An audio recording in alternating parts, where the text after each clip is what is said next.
Assalamualaikum warahmatullahi wabarakatuh. Hai guys, kembali lagi bersama saya. Tentunya saya akan memberikan ulasan dari sinetron Samudra Cinta nih. Tentunya sinetron Samudra Cinta semakin hari semakin menyajikan cerita yang semakin menarik nih guys, dan membuat para fans dibuat emosi oleh tokoh-tokoh jahatnya.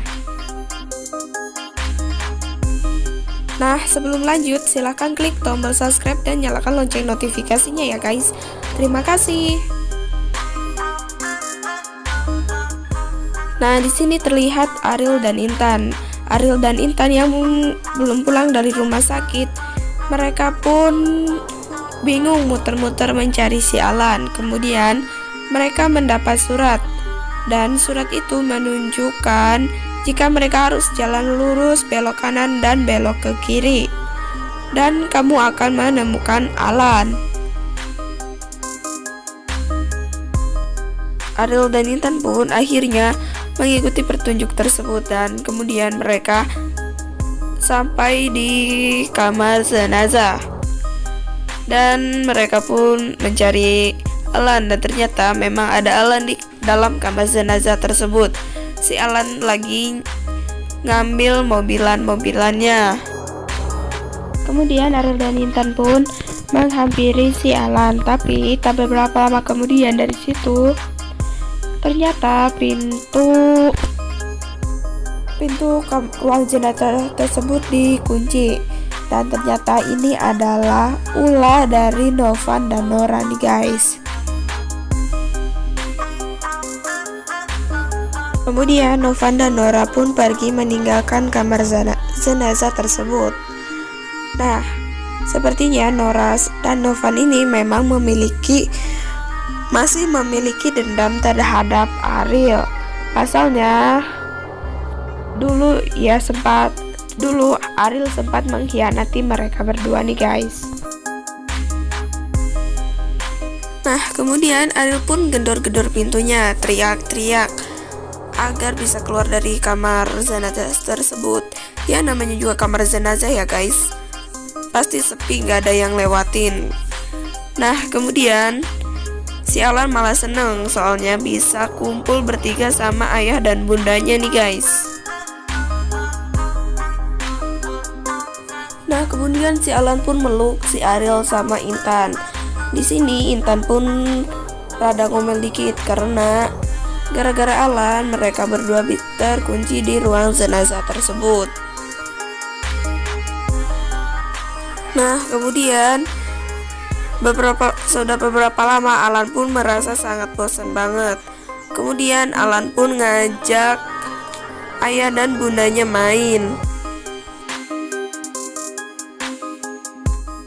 Nah, Intan pun merasa kebingungan karena di situ mereka tidak membawa mainan, hanya membawa satu mobil-mobilan saja. Kemudian Alan pun mengeluarkan sebuah spidol dan ia pun membuat permainan. Kemudian mereka pun bermain bersama-sama nih guys.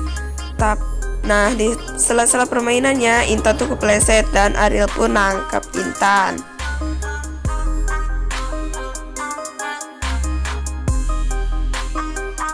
Nah, habis ditangkap oleh Ariel, Intan pun kemudian main kejar-kejaran bersama Alan. Nah, di situ terlihat potret keluarga harmonis, dan Intan pun berpikir apakah ini akan terjadi berulang kali atau hanya di situ saja. Begitu juga dengan Ariel yang ngomong apakah ini hanya sekali ini saja atau berulang kali.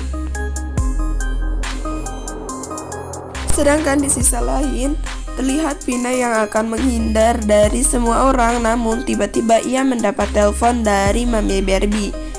Ya guys, sekarang Vina bekerja bersama Mami Barbie nih.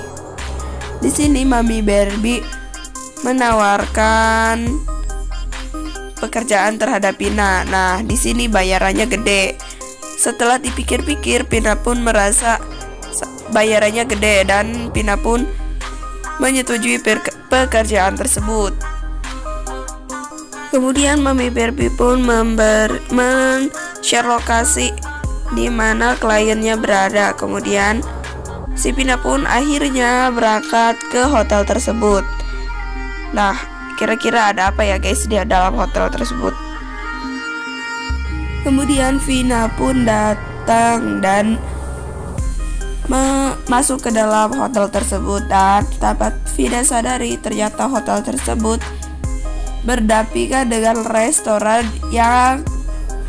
tempat makan Pak Rusdi dan yang lainnya. Kemudian Pak Rusdi pun melihat Vina dan ia pun masuk ke kemudian Pak Rusdi pun mengikuti Vina. Tak hanya Pak Rusdi, Doni pun mengikuti keduanya nih. Dan ternyata Vina sedang kencan bersama om-om nih. Pak Rusdi yang mengetahui itu pun langsung sangat kaget banget. Dan Pak Rusdi pun berusaha mengejar Vina.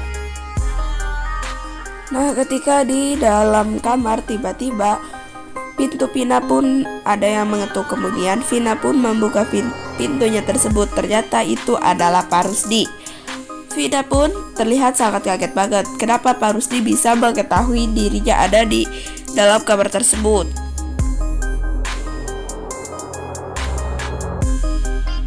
Di sini Vina pun menyebutkan jika Vina sudah mati 4 tahun yang lalu, dan Pak Rusdi pun tidak boleh mengakuinya lagi. Kemudian Vina pun mendorong Pak Rusdi dan Vina pun masuk lagi ke kamar tersebut nih guys. Kemudian setelah keluar dari kamar tersebut, Vina pun bertemu lagi dengan Pak Rusdi. Di sini Pak Rusdi hanya ingin berbicara dengan Vina, namun Vina pun meninggalkan Pak Rusdi. Nah, di sini terlihat bahwa jantung Pak Rusdi pun kumat. Dan Vina pun tetap meninggalkan Pak Rusdi. Kemudian dia pun bertemu dengan Doni, dan Doni pun menarik tangannya Vina ke depan Pak Rusdi. Kemudian Vina dan Pak Rusdi pun akhirnya bisa berbicara. Ya, sama seperti sebelumnya, Vina pun merasa dirinya sudah mati dan menghilang sejak 4 tahun yang lalu. Setelah berbicara ngomong panjang lebar, kemudian Vina pun meninggalkan Pak Rusdi sendirian di sebuah taman. Nah, di sini Pak Rusdi pun terlihat sangat sedih banget karena Vina sudah berubah drastis sejak 4 tahun yang lalu. Oke guys, kayaknya cukup sekian dulu ya berita kali ini. Jangan lupa untuk nantikan berita selanjutnya. Wassalamualaikum warahmatullahi wabarakatuh.